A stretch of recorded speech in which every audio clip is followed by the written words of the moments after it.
welcome to my brand new YouTube channel, The Black Bookworm. I'm Chic Share and I am so excited to be launching this channel. I am going to be sharing things that I love with you, books. I have had two true loves my entire life that have been very consistent with me, and that's cooking and reading books. So this channel is going to be all about the books that I read and what I thought of them. I really enjoy books and sometimes not so much, and so I am going to share all of those things with you. I am so excited, right? I am super excited because I joined this thing called Book of the Month, right? So I'm in this Facebook group, and one of the sisters says, I got my Book of the Month box. And I'm like, Book of the Month? What's that? I read books every month. I need a Book of the Month. What's a Book of the Month? And so she gave me all the info, which I'll definitely put in the description box below, so that you can get you a Book of the Month if you want to. But I joined in December, and now I have these two boxes that I'm going to share with you from Book of the Month. So let's get into it. So with Book of the Month, you actually are entitled to one book with your membership, but like I mentioned before, I really love books. So I actually bought 3 in December and 3 in January, and I don't know if I'm going to continue buying 3 every month because I don't want my to be read list to be extremely long. And I mean, okay, who am I kidding? I'll probably continue buying 3 and sharing them with you because I'm a lover of books. That's what I do. All right, so let's get started. I love that the books come in hardcover. All of the books that I've ordered from Book of the Month are in hardcover, every single one of them. And I love that they are not extremely expensive, right? So a lot of these books are debut books, novels that you may not have heard of, and some that we have. But I enjoy giving new people a try. Yes, I love my tried and true authors. Beverly Jenkins is my favorite of all times, and you know, I'm always going to put down whatever it is I'm reading to pick up something that's new from her. But in the meantime, while I'm waiting, I do like to try new people. So let's go ahead and look and see what's in this box. I actually don't even remember what I ordered. So let's be surprised together. It'll be great. All right, so this first one's called This Close to Okay by Lisa Cross Smith. And this is the cover. Like I said, they all come in hard cover. It's 310 pages. I've never heard of this author before. In the About the Author section, it says, Lisa Cross Smith is a homemaker and the author of Every Kiss a War, Whiskey and Ribbons, and So We Can Glow. She lives in Kentucky with her husband and children. And then there's some Facebook and Instagram information there, as well as her Twitter handle. So again, that's this one. When I read the inside flap, it says, a powerful, vibrant novel about the life-changing weekend shared between 2 strangers. Oh. On a rainy October night in Kentucky, recently divorced therapist Tally Clark is on her way home from work when she spots a man precariously standing at the edge of a bridge. Without a second thought, Tally pulls over and jumps out of the car into the pouring rain, her hair. She convinces the man to join her for a cup of coffee, and he eventually agrees to come back to her house. Okay. Where he finally shares his name, Emmett. So she didn't know this man from a can of paint, and she invites him back to her house. It must be the therapist dinner, because the New Yorker in me is saying, girl, you in danger. It goes on to say, over the course of the emotionally charged weekend that follows, Tally makes it her mission to provide a safe space for Emmett, though she hesitates to confess that this is also her day job. What she doesn't realize is that Emmett isn't the only one who needs healing, and they both are harboring secrets. alternating between Tally's and Emmett's perspectives as they inch closer to the truth of what brought Emmett to the bridge's edge, as well as the hard truths Tally has been grappling with since her marriage ended. This Close to Okay is an uplifting story about chance encounters, hope found in unlikely moments, and the subtle magic of human connection. It might be an interesting read. It kind of sounds like a Hallmark movie in the making. They'll probably end up together by the end of the book, but hey, I'm a sucker for romance, so let's see what happens. The next book is Christina Lauren and a Holiday. So when I joined Book of the Month, it was December, and I love a good holiday book. I'm not a celebrator of the holidays, but I do love a good holiday book. So this book is 304 pages long. And then there's some acknowledgments at the end. It has a bit of information about the author in here. Christina Lauren is the combined pen name of lifelong writing partners and the best friends Christina Hobbs and Laura Billings. Also, it's two people. Who knew? The best-selling authors of the Beautiful and Wild season series, Dating You, Hating You, Autobiography, Love and Other Words, Roomies, Josh and Hazel's Guide to Not Dating, My Favorite Half Night Stand, The Unhoneymooners, Twice in a Blue Moon, and The Honey Don't List. Interesting. So like I said, this is a holiday book. I don't know if I'll be reading this one right away. Maybe a Christmas in July type of situation, or I don't know if 2020 is anything like or if 2021 is anything like 2020, I may pick it up, but if I need a cheerful holiday pick-me-up. So our next book is by Farrah Roshan, The Boyfriend Project. I remember when I chose this one because the cover has people of color on the front cover, and hello, person of color. And so I like to read about myself in books, and so I was definitely interested in that. And it looks like the author is also a woman of color, so I'm already loving that to start. This book is 342 pages long. A little information about the author. Oh, she's a best-selling author. She hails from a small town just west of New Orleans. She spends most of her time reading, cooking, traveling the world, visiting Walt Disney World, and catching her favorite Broadway shows. Girlfriend, call me. We could probably hang out. Those are all my favorite things. All right, so a little bit about the inside of the book. Why play by love's rules when you can make your own?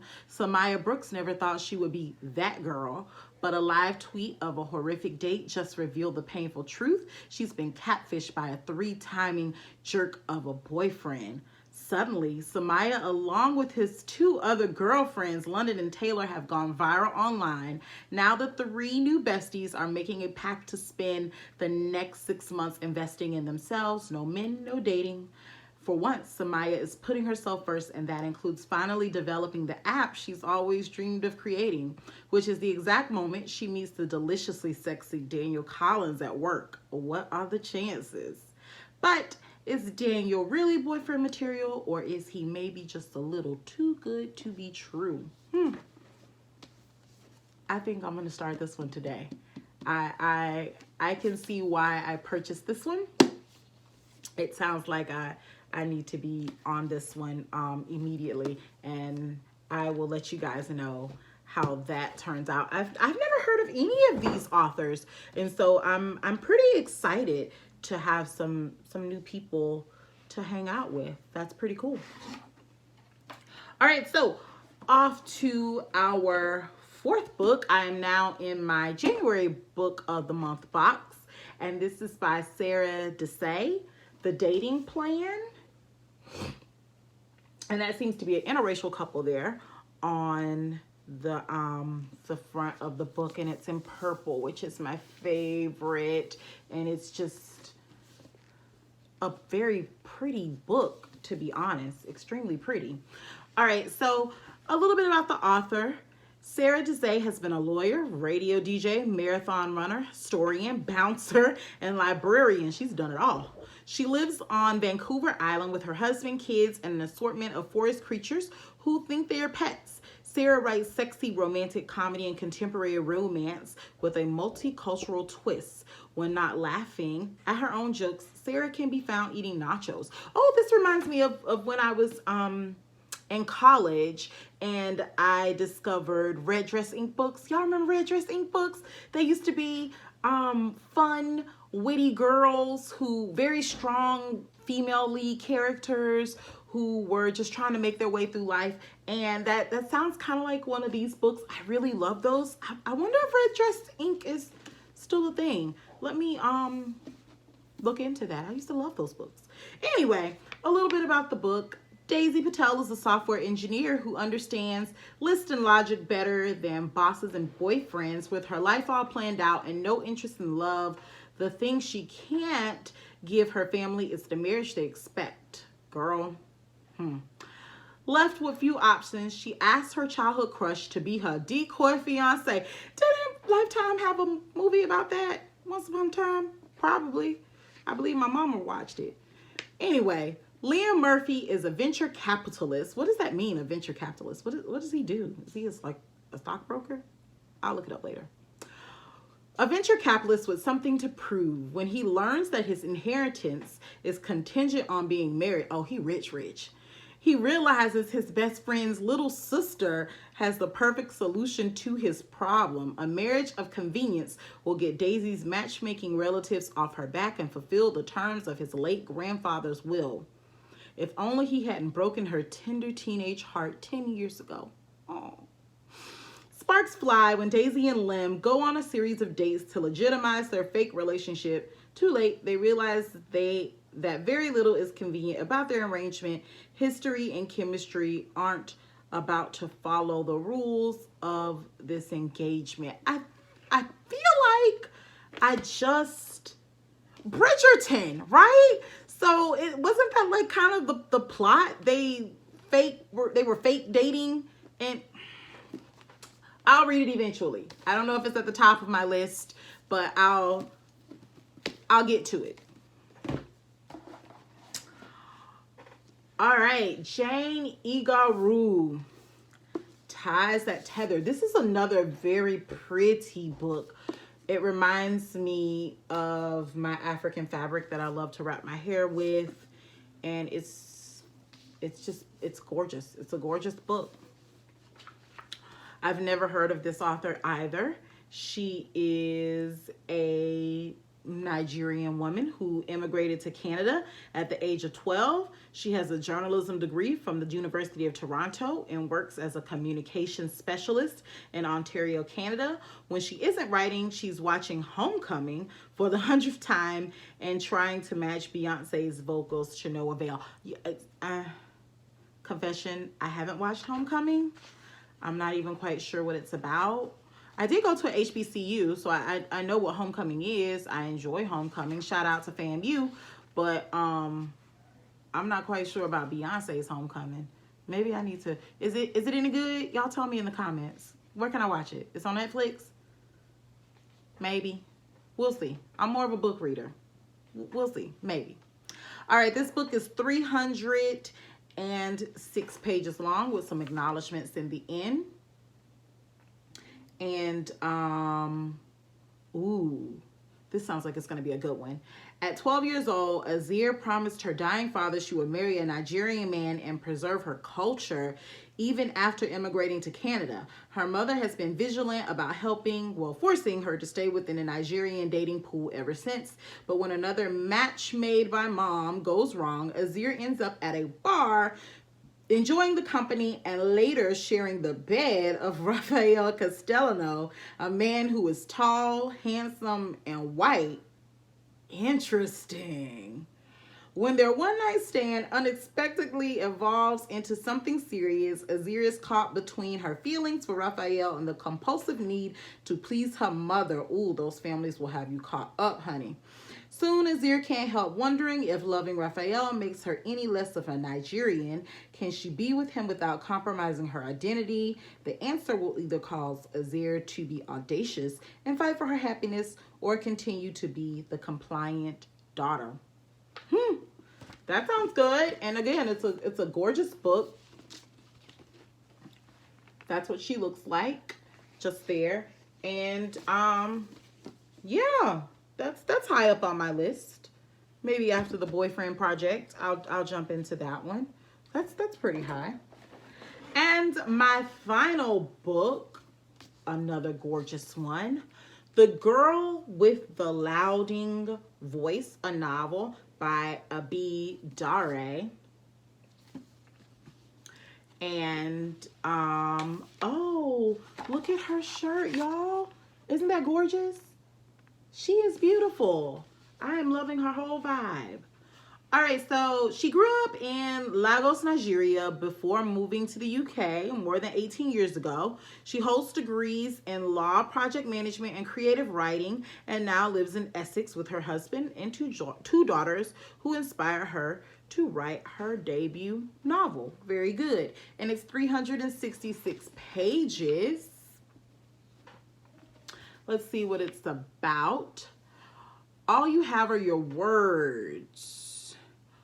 Aduni is a 14-year-old Nigerian girl who knows what she wants, an education. The only daughter of a broke father, she is a valuable commodity. Removed from school and sold as a third wife to an old man, Aduni finds that her life amounts to this: 4 goats, 2 bags of rice, some chickens, and a new TV. When unspeakable tragedy swiftly strikes in her new home, ooh, I bet you that old man she married died. She is secretly sold as a domestic servant to a household in the wealthy enclaves of Lagos, where no one will talk about the strange disappearance of her predecessor, Rebecca.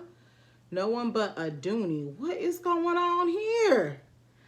As a yielding daughter and a subservient wife and a powerless servant, Aduni is repeatedly told that she is nothing, but Aduni won't be silenced. She's determined to find her voice in a whisper, in song, in broken English, until she can speak for herself, for the girls like Rebecca who came before, and for all the girls who will follow.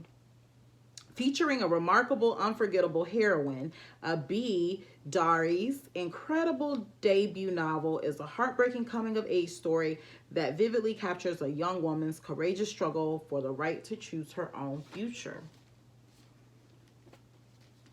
I like it. It's a very serious book. So